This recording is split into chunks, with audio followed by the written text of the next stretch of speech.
You ever had one of those moments, where your kid asks a question so deep it just stops you in your tracks, and you think to yourself, wow, I think they might actually be smarter than I am? Well, if that sounds familiar, this one's for you. We're going to break down what it really takes to raise a child who sees the world in ways you might not. So this is the big question, isn't it? It's the one that can really keep you up at night. That fear that you won't be able to keep up, that you won't have the answers, and that you might somehow hold your brilliant child back. It's a totally normal fear, but as we're about to see, it's based on a complete misunderstanding of what your job actually is. All right, let's get right to the heart of it. We need to bust this myth from the get-go. People think you need a high IQ to guide a high IQ kid, but the reality? It's something else entirely. The real key, the thing that truly makes all the difference, is your emotional maturity. It's all about your stability, your self-awareness, and your ability to handle your own feelings when you're challenged. Okay, so why is this myth not just wrong, but actually dangerous? Well, because it makes us focus on the wrong problem. The biggest risk to a gifted child isn't a parent who doesn't know trigonometry. Nope. The real danger is a home environment that just doesn't fit their needs. It's what you could call an environmental mismatch. And this right here, this reframes the whole challenge. This isn't about your knowledge base. It's about your ego. Can you, as a parent, gracefully handle that moment when your child's grasp of the world just outpaces your own? That's the real emotional hurdle we need to talk about. When a parent feels insecure about their child's intelligence, it can come out in some really damaging ways. First off, they might hear a question they can't answer and see it as a personal attack on their authority, so they just shut it down.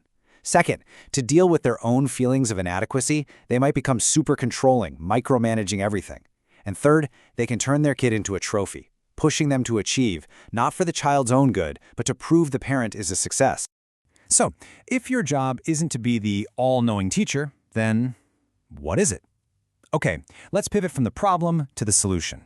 We're going to lay out a completely new job description, and it's broken down into 5 core tasks that are way more important than just teaching. These are the 5 pillars of your new role. And notice what's missing, right? There's nothing in here about having all the answers or being the smartest person in the room. It's all about creating a safe space for curiosity and emotional stability. So let's dig into that first one. This simple phrase, it's like a superpower. Seriously, when a gifted kid asks a tough question and the parent says something like, "Don't think about useless stuff," that kid learns a really dangerous lesson. Being smart is a threat. Curiosity gets you in trouble. But this phrase, it does the exact opposite. It tells them their curiosity is awesome. It shows them how to face the unknown. It teaches them that "I don't know" isn't a failure. It's the start of an adventure. This is so important. A lot of gifted children experience the world with this incredible intensity. Their brains are moving at 100 miles an hour, and their feelings are often right there with them. They can be super sensitive. So more than anything, they need an emotional anchor. They need someone who, when they're spiraling, can help them feel secure and seen, not judged. So here's the practical shift you've got to make. Think of yourself less as a lecturer and more as a coach. Instead of just pouring your knowledge into their heads, your real job is to give them the tools to learn for themselves. Don't give them the answer to a math problem. Teach them a framework for solving any problem. Don't just give them facts. Teach them how to do research and figure out if a source is reliable. Gifted kids can get stuck on these big, abstract, seemingly useless questions. It starts with, why is the sky blue? But it can quickly become, why do we even have rules? Or, what does it mean to be fair? A parent's first instinct might be to say, hey, that's not important. Focus on your homework. But that can accidentally shame them for thinking deeply. You don't need the answers, but you absolutely have to protect their freedom to ask the question. And that brings us to the deepest, most vulnerable fear of all. It's the one that sits right at the heart of all this insecurity. If their inner world becomes a place you can't even navigate, then what is your role? How do you keep that connection, that authority, that identity as their parent? It's a terrifying question, but answering it requires one final, really powerful reframing of your role. Here it is. You are not the guide walking ahead of them on the path. That's their journey to take. Your job is to be the solid ground beneath their feet. You are the foundation. You are the launch pad. You're the safe harbor they can always come back to. So what does a foundation parent actually do? Well, they focus on the essentials. They make sure their child feels safe, both physically and emotionally. They help get the resources their kid needs to explore their passions, whether that's books from the library or a connection to a mentor. And most importantly, they provide that emotional backstop, that unconditional support that gives a child the confidence to go out and explore the world.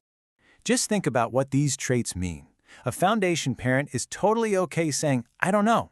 They see their kids' tough questions as a good thing, a sign of a curious mind, not an attack. They can genuinely accept and even hope that their child will be more successful than them. And they get that their kid might grow up to have different values, and that's okay. See? This has nothing to do with IQ. It's about character. All of this builds to one last crucial point. After all the strategies and frameworks, it really just boils down to one simple, profound gift that only you as a parent can give your child. Let that one sink in for a minute. This is the absolute heart of it all. Your child's biggest worry isn't about your intelligence, it's about your fear. They can sense if you're intimidated by their potential. They can feel if you're afraid of them outgrowing you. And that fear, it becomes a cage for them. And this is the most empowering part. The real limit on their potential isn't their own mind. It's your ability to handle it with grace and with courage. If you can give them your blessing to go further than you did, to see more than you saw, and to become more than you are without being afraid, then you have given them everything they need. You've given them wings. So we'll leave you with this one question to think about. As you go through the day-to-day chaos of parenting, what are you building? Is your own insecurity creating an invisible ceiling that limits how high they can go?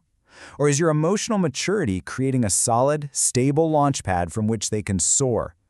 The choice is yours.